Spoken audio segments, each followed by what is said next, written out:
আমার খবর। শুধু হাসপাতালে গিয়ে রক্ত নিলেই হবে না, প্রয়োজনে মানুষের পাশে দাঁড়িয়ে রক্ত দিতে হবে।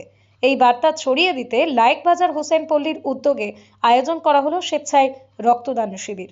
এদিনের শিবিরে প্রায় 20 থেকে 25 জন এলাকাবাসী স্বেচ্ছায় রক্তদান করেন।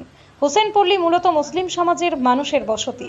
মানবিক এই উদ্যোগে পুরুষদের পাশাপাশি মহিলারাও সমানভাবে অংশগ্রহণ করেন। রক্তদাতাদের একটি করে চারাগাছ উপহার হিসেবে তুলে দেওয়া হয়।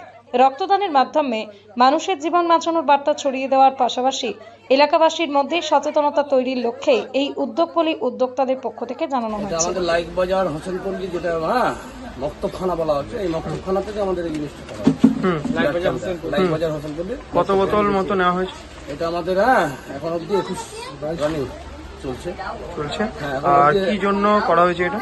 এটা আমাদের যে গরিব সব মানুষ আছে এখানে, আমাদের গরিবজন যে মানুষজন আছে এখানে, তারা হসপিটালে গিয়ে রক্তের জন্য যে আমাদের ছোটাছুটি করতে হয়, কিছু করতে হয় বিপদের সময়, সেটা যেন মানুষ সহযোগিতা সরকারের কাছ থেকে পায়, বা তার জন্য আমরা এই বিলাটা দিচ্ছি আমরা।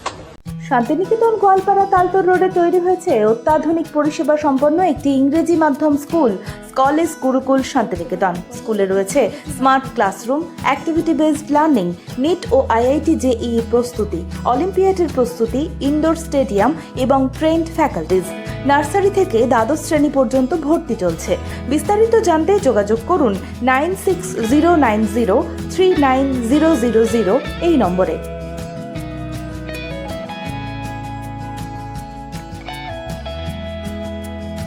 দেখতে চোখ রাখুন আমাদের ফেসবুক ও ইউটিউব চ্যানেলে।